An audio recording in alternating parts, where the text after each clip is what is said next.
Hi, and welcome to the Roxy Hayes podcast. I'm Roxy Hayes, your host, and this is the podcast where I get to dive deep into all the things I'm curious about, whether it's nerd culture, pop culture, relationships, or just the wonderfully weird and interesting world around us. Some episodes will be totally off the cuff, and sometimes we'll have special episodes where I revive my old shows like Bedtime Bitchin', Anti-Meridian, and Tell Me a Story. But no matter what, it's always going to be a fun, unpredictable ride. So sit back and let's get into it. Why am I talking like fucking Dora the Explorer? All right.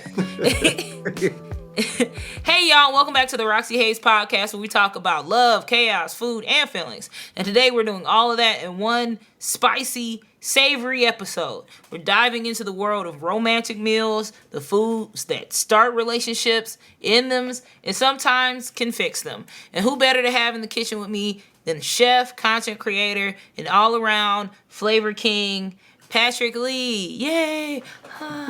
Or is it Pat Lee? Which one you want? Either way is fine by me. I feel like the intro should have some kind of like pyro or fireworks, like Kurt Angle. I'm the one. I'm the pyro. So there we go. Yay! Is that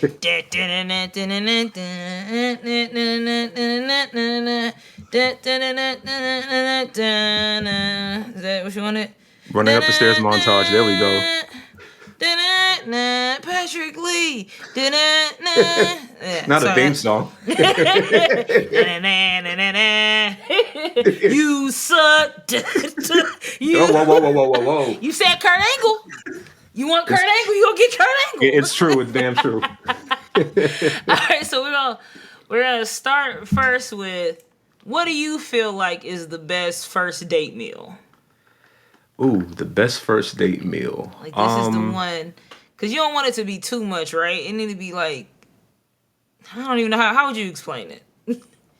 So I might throw some people off a little bit with this, but if we're talking about a first time coming over to the crib off the rip, I'm going with one of two choices. So if you're not allergic to seafood, surf and turf, I got a nice juicy ribeye, seasoned to perfection, seared beautifully, basted with a little butter, some thyme, garlic. I cook it medium rare for myself. For her, medium, whatever her preference is. Toss in some jumbo shrimp and some lobster tail with a nice butter or béarnaise sauce. Just let, I got some skills in the kitchen. Ooh. Got a little bit of skills. Then, make some asparagus and mashed potatoes on the side. Now, if you say, okay, I'm allergic to seafood, then I'm going to keep it a little simple, a little fancy, and kind of healthy, just to show that I have some range. So I'd make a butternut squash and toasted sage risotto. I fuck with a butternut squash. Listen. And I fuck with a risotto. People be sleep on risotto. They do. It is so damn good. I'll be making that noise a lot this episode. I am a food person. I don't think I ever told you this. So I actually wanted to get into culinary. Like culinary arts, if you will. Mm-hmm. I took like a year and I got kicked out because I was stealing, but that's not the point.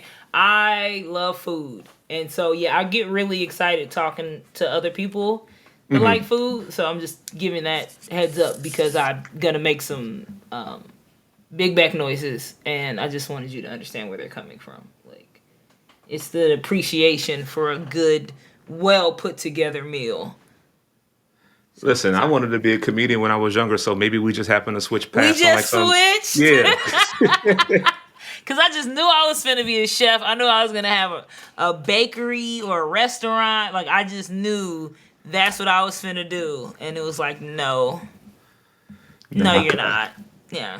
Yeah, I couldn't do stand-up. I was like, the first time I told a joke in front of my friends, I was like, you know what the problem with white people is? Booed instantly. Not a boo. They didn't even let you get to the punchline. They were like, no. Was it in front of white people? No, it was black people, surprisingly. That's hilarious. I would have at least heard the rest of the joke. But yeah, that is funny. We did some Freaky Friday shit. It was like, no, you go over there. But I'm sorry I cut you off. It was butternut squash risotto. No, butternut squash risotto. For me, I just feel like it shows range. Like you said, people really don't fuck with risottos like that, but risottos is one of those dishes that it can be complicated, but if you make it just right, it's the perfect dish. It hits. Always hits. I'm with you on the seafood for a first date meal. I feel like seafood is just always the one I go to no matter what the occasion is. I'm definitely down for a lobster tail because lobster is really not that expensive, but it makes people feel fancy. Yeah. So I always do the same thing, like a lobster, an asparagus. I'll do a pasta too, cause pasta's cheap. Mm-hmm. So yeah, get a cheap ass marry me chicken pasta, and we in there. Okay, so now we passed the first date, right? So this like y'all locked in a little bit. What do you do? Y'all not together yet. You trying to get them together. Sorry, let me add that in there because that's different. If y'all just smashing, whatever. But this is a person that you're interested in. You want to see where it goes, and you're still trying to impress them a little bit. I mean, if we're just smashing, you're just getting hot dogs. But that's another story for another day. Boiled? Not even cooked. They're on the counter with a note. Cold, hot. Ugh, sick. That's nasty work. Very diabolical of me. But I'd say I try to play it smart. See, I'm a very high maintenance guy when it comes to dating, and I'm very much a critical thinker, which is why I'm married. But I always like to think of, okay, what do you want? I want to cook your 5 favorite meals. So you tell me your 5 favorite meals, and I'm going to take each of those meals and cook them for you every single day. By the second date, I'm already locked in. Oh, that's so sweet. Okay. Also, side note, I'm a little high, so I almost started crying. I don't know why. That's so sweet. Oh, my emotions. That is so sweet. So that kind of brings me to the next question. Do you feel like cooking for someone on a first or second date is a good idea? It depends. I would say it's a good idea if you know the person ahead of time, and this is like your first time inviting him or her over to your crib. If it's somebody, you just like happen to meet on Tinder or Hinge or, whatever the kids are using these days. Whatever the youth is doing. Whatever the youth are using. No, I wouldn't say cooking for them as a first date. For me, I feel like, and this might be a little bit biased because I'm a chef, but cooking for me is my love language. You know what I mean? Like, I could talk about cooking every single day. Cooking is incredibly intimate. You're putting your time, your thought, and creativity into every detail, which is a heartfelt way to say, I love you or I care about you or whatever. Now, if you're somebody that you're first dating, you don't want to go all out and make them, shrimp and lobster and risotto. And, you like, oh, I want to go out to a nice dinner. Bet. And he take you to Applebee's. Now you look stupid. Now you're looking dumb. Now you're looking goofy. Now you're looking crazy. I as a woman, I'm not cooking for no man on the first date. Period. I feel like it sets the expectation.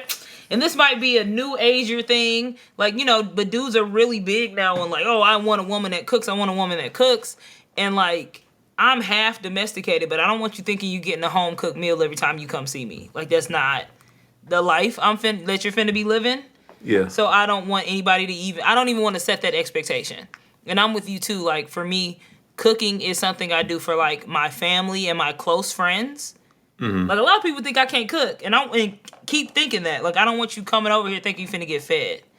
But yeah, that's super intimate. That's super something that like I spend time on and like I study.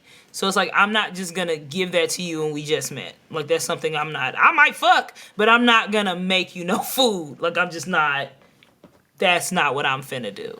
So yeah, I had a dude, we hung out and we were like planning the second date, and he was like, oh, we could like watch anime and you could come over here and we can like cook. And I was like, fuck no.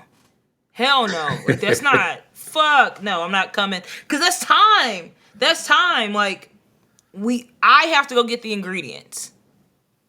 Even if you give me the money, I still have to go get the ingredients. Like, I'm spending a whole day doing this. I'm not spending a whole day preparing for a date, for a second date. That's just crazy. Yeah. Also, what kind of anime was it? Just, I don't even know. We were just going to pick something, but that's just time. It's still just time. The anime wouldn't have changed it, Pat. It's not like if he was like, oh, Cowboy Bebop. Well, actually, I'm like, oh, maybe.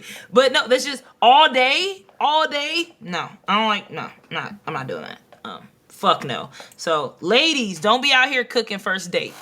Don't be cooking first date. Don't be cooking second date. Maybe take a cooking class. That actually would be fun, and then that's a little less work. But to be working the beat on the first or second date, I'm not with it. So what is a meal? Like this is your like flirt dish. Do you have like a flirty dish? You're like, ooh, this one I'm trying to let her know I'm on sexy time. As hood as it sounds, chicken wings. Listen, That's your sexy meal? listen. If there's one thing I know, flats, fried hard, ranch and blue cheese on the side, does it every time. What? Okay. Hey. I was skeptical, but you got me at the end. All flats, I'm with it. I might get some wings. And if you give her all the flats, that's the bonus. That means you love me. Mm-hmm. He's in love. Hey baby, here go all the flats. I'm with it. Okay. So next, what do you feel like is a romantic meal that like leaves a lasting impression? Ooh, I have a story to tell about this one. I'm gonna say lasagna.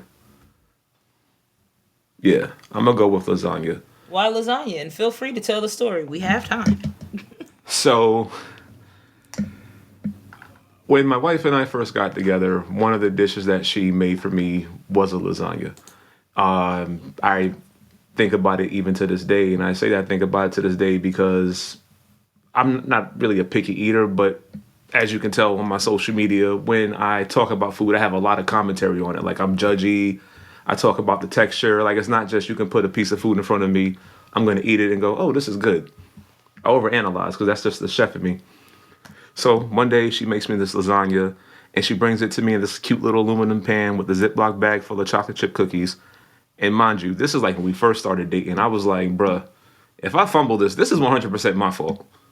Like, no matter what she do, it's my fault. I'm a fumble. But obviously I didn't. So I took a bite of the lasagna and I ate that shit like Garfield. Like literally no fork, no knife, just like just taking the lasagna. Hands? Yep. All hands. It was gone in like seconds.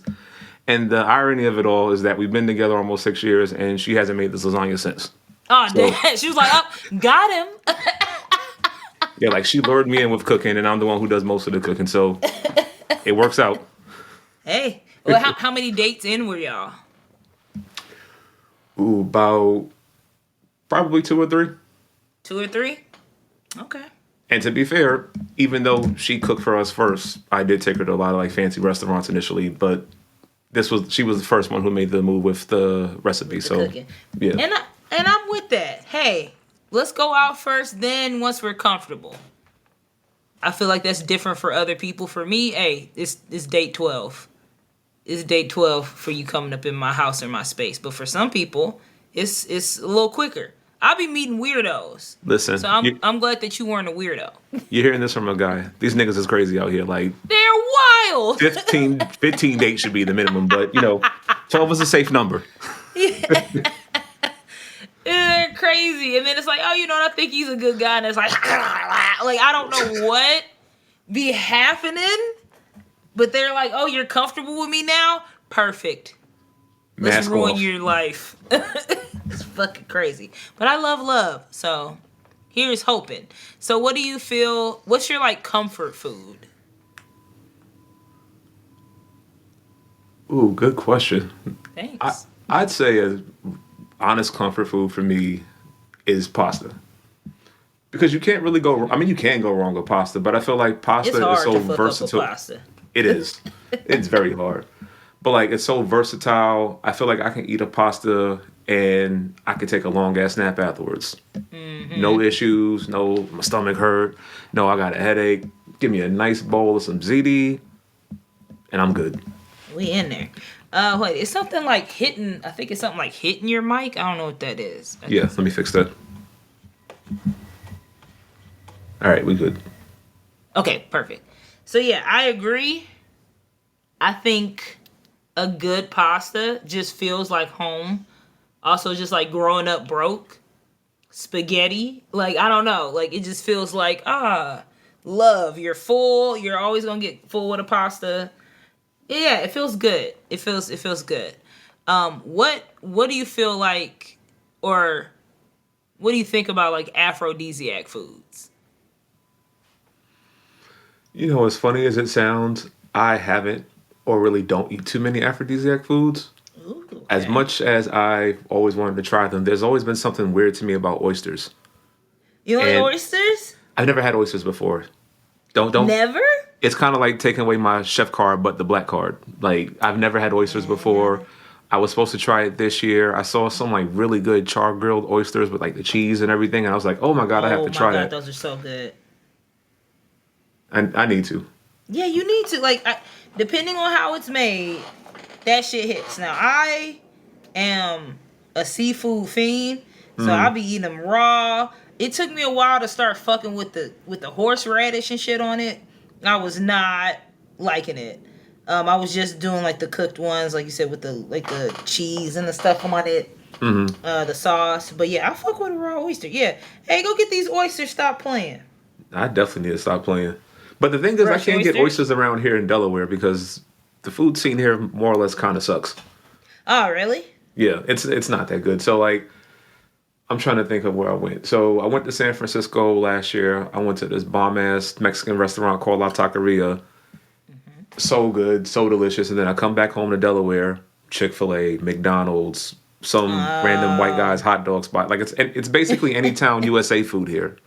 So it's kind of hard to even get good seafood without having to travel like 1 or 2 hours from where I live at. Damn. Okay. That's why I cook a Oh, well, lot. now I feel bad. Well, I hope you get to travel some more and try them oysters because them shits change your life. So I just looked up because I was like, well, what are some aphrodisiac foods? I know it's oysters, but now I'm looking at this list and I'm like, I eat this shit every day. So dark chocolate, Okay, yeah, I had dark chocolate plenty of times. honey, basil. Is that why Italian food is like, ooh, sexy? That's a good point. I never correlated it with that. Yeah, like what? Um, Watermelon. That sounds like an aphrodisiac and kind of racist in some way. Yeah. I can't correlate that, but it just does. And I'm like, let me see if it's any other olive oil. I cook with olive oil all day. Bananas, asparagus, I mean, yeah, I can see why for bananas for multiple reasons. the potassium and stuff, or the shape. Okay, I was like, I'm overthinking it. Garlic, cardamom, celery, coffee, hot chilies, almonds, pomegranates, carrots, nutmeg. coffee is a weird one because when I drink coffee, the first thing I need to do is run to the bathroom. There's nothing in any regard to that. Like that throw me off. Yeah, I've never heard of coffee. Okay, now I want to see why. Oh, it says it increases testosterone, which could potentially boost the libido. Research has shown that coffee consumption may be linked to reduced risk of erectile dysfunction. Caffeine may increase genital arousal, and it reduces stress and anxiety potentially. Yeah, I've never heard that. Okay, hey, we both learning something today. So How does it do both things? I don't know. It sounds like they put it in Chat GPT and just came up with a random answer. They're like, sure. If you feel like that. It'll work, but then it won't. So we talked about the love stuff, and you can't have love without hate and breakup. So now we're going to the breakup dish. What is your... Somebody just broke up with you. What you finna eat? What I'm finna eat? Baked ziti. Baked ziti? Baked Yeah. ziti's your sad boy meal? One time I got cheated on, and I made a whole baked ziti. I ate that, and I ate it the same day. And I'm not ashamed. I'm not ashamed about it. I think I'd have been more upset if I had made it and it was mid. But yeah, that would be my breakup food. Yeah, when I get broken up with or just like a bad relationship, I bake. I bake like a lot, and it's always muffins.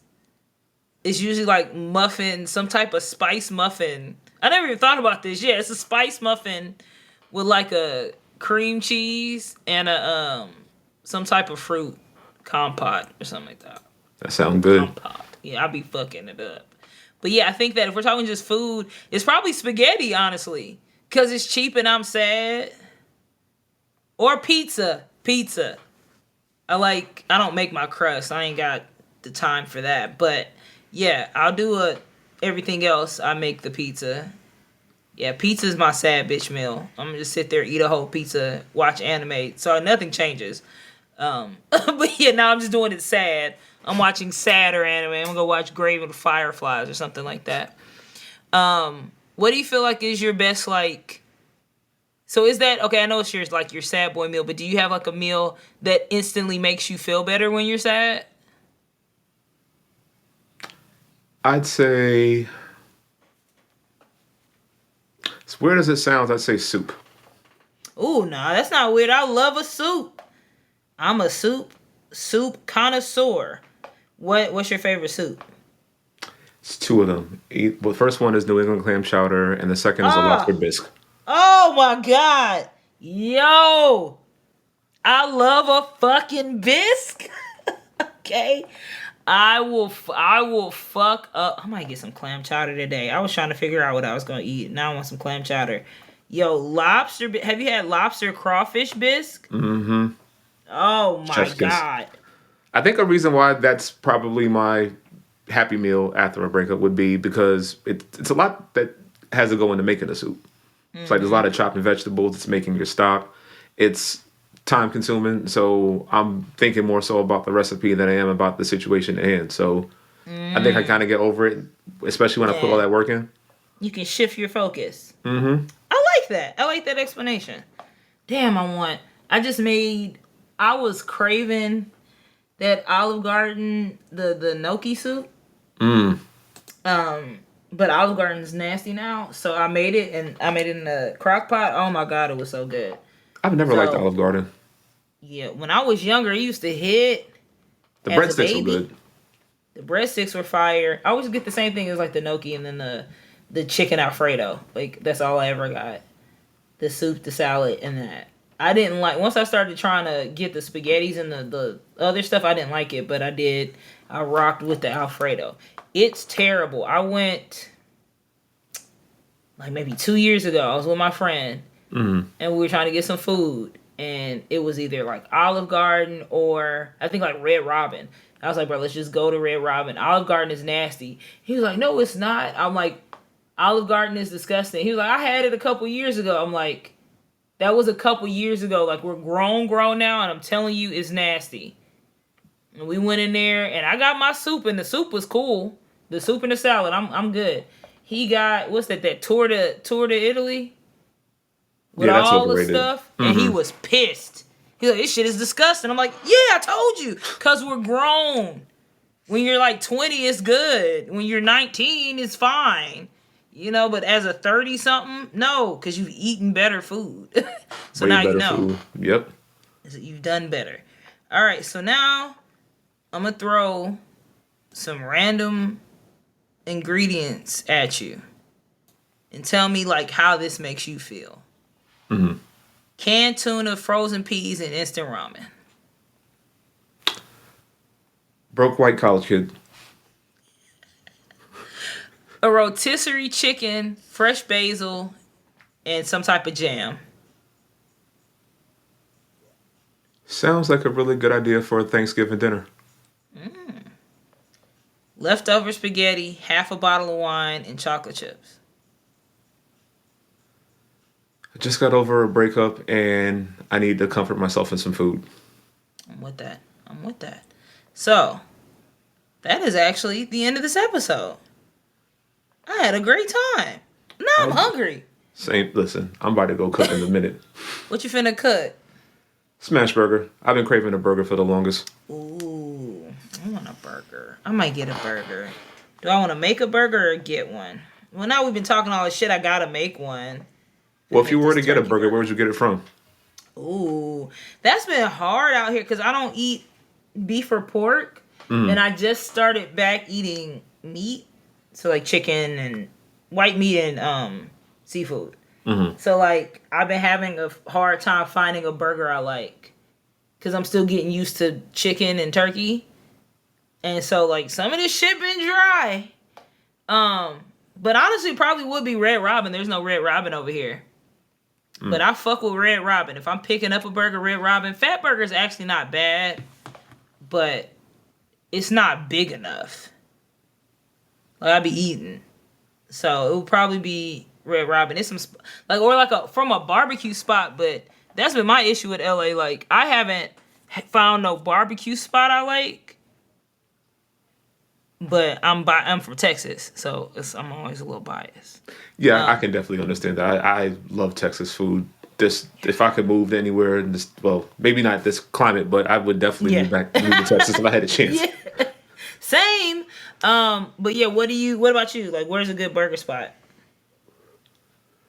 Around here, that's a tough one.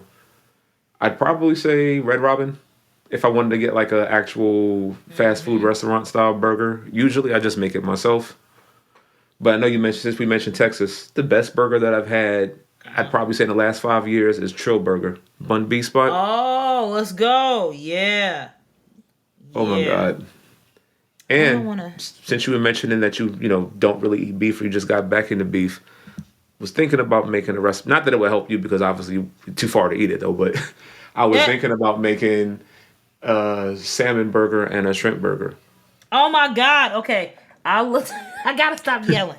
I used to make salmon burgers all the time, and I have not found a good salmon burger. I love a good salmon burger. And I have not had a great shrimp burger yet, but I'm on the hunt.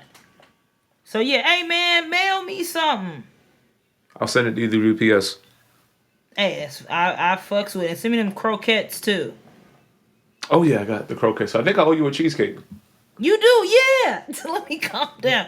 Yeah, when you come into here. See, now I want Red Robin. What'd you say? I said, when you coming out here? Something wrong with my microphone. Say that again. When you coming out here, you heard me. I realized the second time that you actually had heard me. But yeah, and so actually I do have one more question before I let you go. Mm-hmm. For people that like want to get into cooking but they're scared or they want to try something, like, what is your advice? Good question.